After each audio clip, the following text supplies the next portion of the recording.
जब देवी छाया की कोख से अंधकार का जन्म हुआ और स्वयं सूर्यदेव ने अपने ही अंश को ठुकरा दिया, तब प्रकट हुआ एक ऐसा बालक जिसकी दृष्टि से देवता भी कांप उठे। वह एक साधक था, एक योद्धा था और अंततः वह बना ब्रह्मांड का न्यायाधीश। यह कथा है उस देवता की जिसे लोग भय का प्रतीक मानते हैं, लेकिन जो वास्तव में न्याय का दूत है। यह है शनिदेव की अमर महागाथा।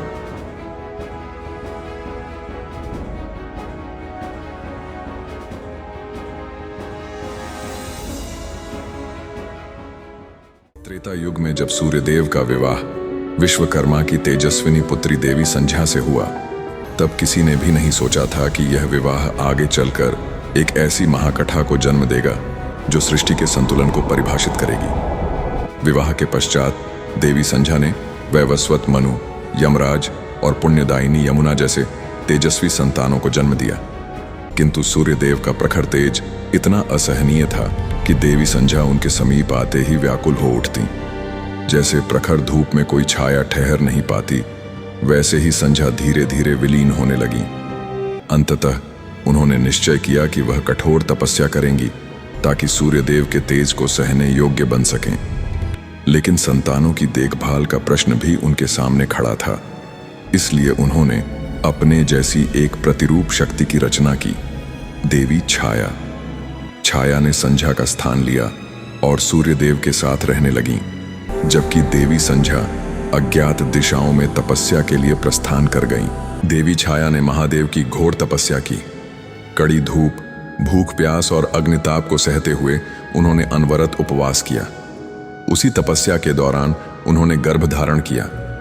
महीनों की कठोर साधना के पश्चात महादेव प्रकट हुए। देवी छाया ने प्रार्थना की, मैं केवल एक परछाई हूं, मुझे जीवन का वास्तविक अस्तित्व दीजिए। शिव मुस्कुराए और उन्हें साक्षात अस्तित्व प्रदान कर दिया। कुछ समय पश्चात देवी छाया ने सूर्यदेव के संग एक बालक को जन्म दिया। उस शिशु का रंग गहरा था, परंतु उसकी आंखों में अपार तेज था। संसार चकित था, किंतु छाया जानती थी कि यह कोई साधारण जन्म नहीं है। यह बालक तप, त्याग और तपस्या की अग्नि से उत्पन्न हुआ है। वही बालक आगे चलकर न्याय का प्रतीक और ब्रह्मांड का न्यायाधीश बना, शनिदेव। लेकिन जब सूर्यदेव ने इस शिशु को देखा तो उनका मुख क्रोध से भर गया। उन्हें लगा यह बालक उनका नहीं हो सकता। शिशु का गहरा वर्ण और छाया जैसी आकृति देखकर उन्होंने शनि को अस्वीकार कर दिया।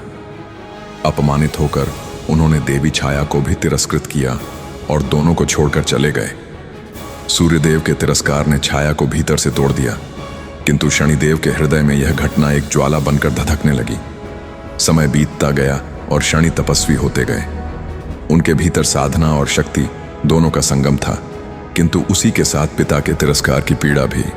उनकी दृष्टि साधारण न रही। जो भी उनकी नजर के सामने आया उसके कर्म स्वतः प्रकट हो जाते। धीरे धीरे उनका तेज इतना बढ़ा कि देवता और दैत्य दोनों उनकी दृष्टि से भयभीत हो उठे। उनकी साधना से उन्हें असाधारण शक्तियां प्राप्त हुईं।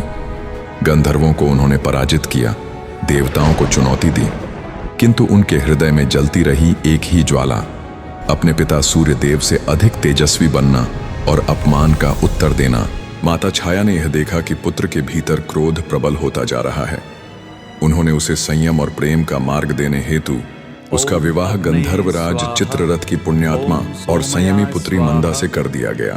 विवाह के पश्चात शनि के भीतर की ज्वाला कुछ शांत हुई। उनकी दृष्टि में करुणा उतरने लगी और वाणी की कठोरता कुछ कम हुई। एक दिन जब शनिदेव गहन ध्यान में लीन थे, उनकी पत्नी देवी मंदा समीप आईं और पुत्र की कामना व्यक्त की, परंतु ध्यानस्थ शनि मौन रहे। कई बार अनुरोध करने पर भी उन्होंने कोई उत्तर नहीं दिया। देवी मंदा को यह व्यवहार अपमानजनक प्रतीत हुआ।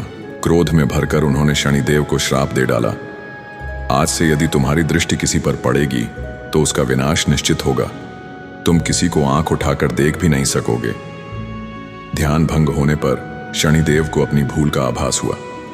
देवी मंदा को भी पश्चाताप हुआ, किंतु श्राप वापस नहीं लिया जा सका। उस दिन के बाद से शनिदेव अपना सिर झुकाकर चलने लगे और उनकी दृष्टि विनाश का प्रतीक बन गई। जब यह बात फैल गई तो असुराचार्य शुक्र और राहु उनके पास आए और उनकी दृष्टि का उपयोग देवताओं के विरुद्ध करने की विनती की। लेकिन शनिदेव ने मना कर दिया और कहा, धर्म कभी स्वार्थ से नहीं चलता। वर्षों की तपस्या के बाद देवी संध्या सूर्यलोक लौटी। जब उन्हें सत्य का पता चला तो उन्होंने क्रोधित होकर सूर्यदेव को धिक्कारा। सूर्यदेव ने फिर क्रोध में आकर छाया और शनिदेव को सूर्यलोक से निष्कासित कर दिया। माता छाया और शनिदेव पृथ्वी पर आ गए। एक घने वन में उन्होंने नया जीवन आरंभ किया। वहीं शनिदेव की मित्रता काकराज से हुई। छाया और शनि सादगी से रहने लगे। लेकिन कुछ समय बाद सूर्यदेव को उनकी जानकारी मिल गई। अपने मायावी तेज से उन्होंने उस वन को प्रचंड अग्नि में झोंक दिया। देवी छाया तो बच निकली, किंतु शनिदेव उस अग्नि में फंस गए।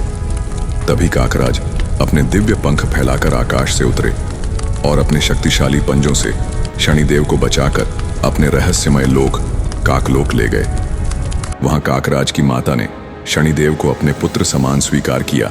लेकिन जब इंद्रदेव को ज्ञात हुआ कि शनिदेव काकलोक में निवास कर रहे हैं तो उन्होंने कपटपूर्वक आक्रमण कर दिया। उस युद्ध में अनेक काक वीरगति को प्राप्त हुए और काकराज की माता भी बलिदान हो गईं। समाचार मिलते ही शनिदेव का क्रोध प्रज्वलित हो उठा। उन्होंने अपनी दिव्य शक्ति का संचार काकराज में किया, जिससे वह एक दिव्य रथ के समान बन गया। शनिदेव उस पर आरूढ़ होकर स्वर्गलोक की ओर बढ़े। स्वर्गलोक में शनिदेव के प्रवेश मात्र से देवताओं में भगदड़ मच गई। उनकी तिरछी दृष्टि से देवता शक्तिहीन हो गए। उन्होंने देवताओं के अस्त्र शस्त्र उन्हीं पर प्रयोग कर दिए। इंद्र और सूर्य सहित सभी देवता परास्त हुए। इंद्रदेव का राजमुकुट भी छीन लिया गया। देवताओं को अपमानित कर शनिदेव ने स्वर्गलोक पर आधिपत्य जमा लिया। भयभीत देवता कैलाश पहुंचे और महादेव से प्रार्थना की। महादेव ने शांत स्वर में कहा, जिस अन्याय को तुमने अनदेखा किया, आज वही न्याय तुम्हारे सामने खड़ा है। किंतु अंततः जब सीमा पार हो गई तो महादेव स्वर्गलोक प्रकट हुए। उन्होंने शनिदेव से कहा, यह सब यहीं समाप्त करो। परंतु शनिदेव ने मना कर दिया। तब महादेव ने त्रिशूल उठाया। शनि ने अपनी कुदृष्टि महादेव पर डाल दी, परंतु शिव की तीसरी आंख की ज्वाला खुली और थोड़े से ही प्रकाश ने शनिदेव के शरीर को चीर डाला। वह पीपल के वृक्ष के नीचे आ गिर पड़े और अचेत हो गए। वहीं पड़े पड़े उन्होंने महादेव की तपस्या की। उनकी भक्ति और पश्चाताप से महादेव प्रसन्न हुए। उन्होंने शनिदेव को पुनर्जीवित किया और उन्हें एक दिव्य त्रिशूल प्रदान किया। साथ ही उन्हें एक नया लोक दिया, जिसे शनिलोक कहा गया। समस्त ब्रह्मांड के सामने महादेव ने शनिदेव को ब्रह्मांड का न्यायाधीश घोषित किया। उस दिन से शनिदेव न केवल कर्मों के दंडदाता बने, बल्कि न्याय और संतुलन के प्रतीक भी। सूर्यदेव ने भी पश्चाताप करते हुए छाया से क्षमा मांगी और उन्हें पुनः सम्मानपूर्वक सूर्यलोक ले गए। शनिदेव आज भी यही कहते हैं, मुझसे नहीं, अपने कर्मों से डरो, क्योंकि मैं न्याय हूं और न्याय से कोई नहीं बच सकता। ओम शनिदेवाय नमः। तो यह थी शनिदेव की महागाथा, एक ऐसी कथा जो हमें सिखाती है कि डरना किसी देवता से नहीं, बल्कि अपने ही कर्मों से चाहिए। न्याय से कोई नहीं बच सकता और यही है सृष्टि का शाश्वत सत्य। अगर आपको यह कथा ज्ञानवर्धक और रोचक लगी तो इस महायात्रा को यहीं समाप्त मत होने दीजिए। ज्ञानधारा से जुड़े रहिए, क्योंकि यहीं मिलेंगी आपको और भी रहस्यमयी कथाएं, महाकाव्य और छुपे हुए रहस्य। वीडियो को लाइक करिए, अपने मित्रों तक शेयर करिए और चैनल को सब्सक्राइब करके इस यात्रा का हिस्सा बन जाइए। अगली बार फिर मिलेंगे एक नई महागाथा के साथ। ओम शनिदेवाय नमः।